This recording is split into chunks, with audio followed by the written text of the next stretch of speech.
Today, we're going to show you how to use a record player.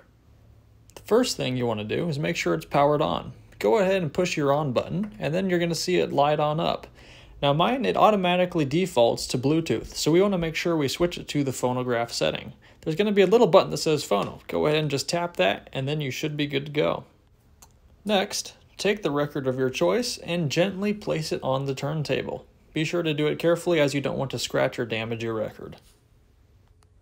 With your record on the turntable, it's important you select the correct speed for your record. Most modern records are going to be set at the 33 RPM setting. With your speed now selected, it's time to move your tone arm over the record. Simply push the tone arm until you see the needle lining up with the outside edge of your record player. You'll also notice that the turntable begins to spin as you do this. With the needle now lined up, it's time to pull the Q lever. The Q lever is going to drop the tone arm down onto the record so the needle will begin playing.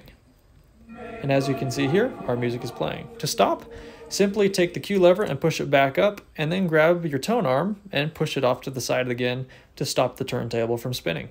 That's how you use a record player.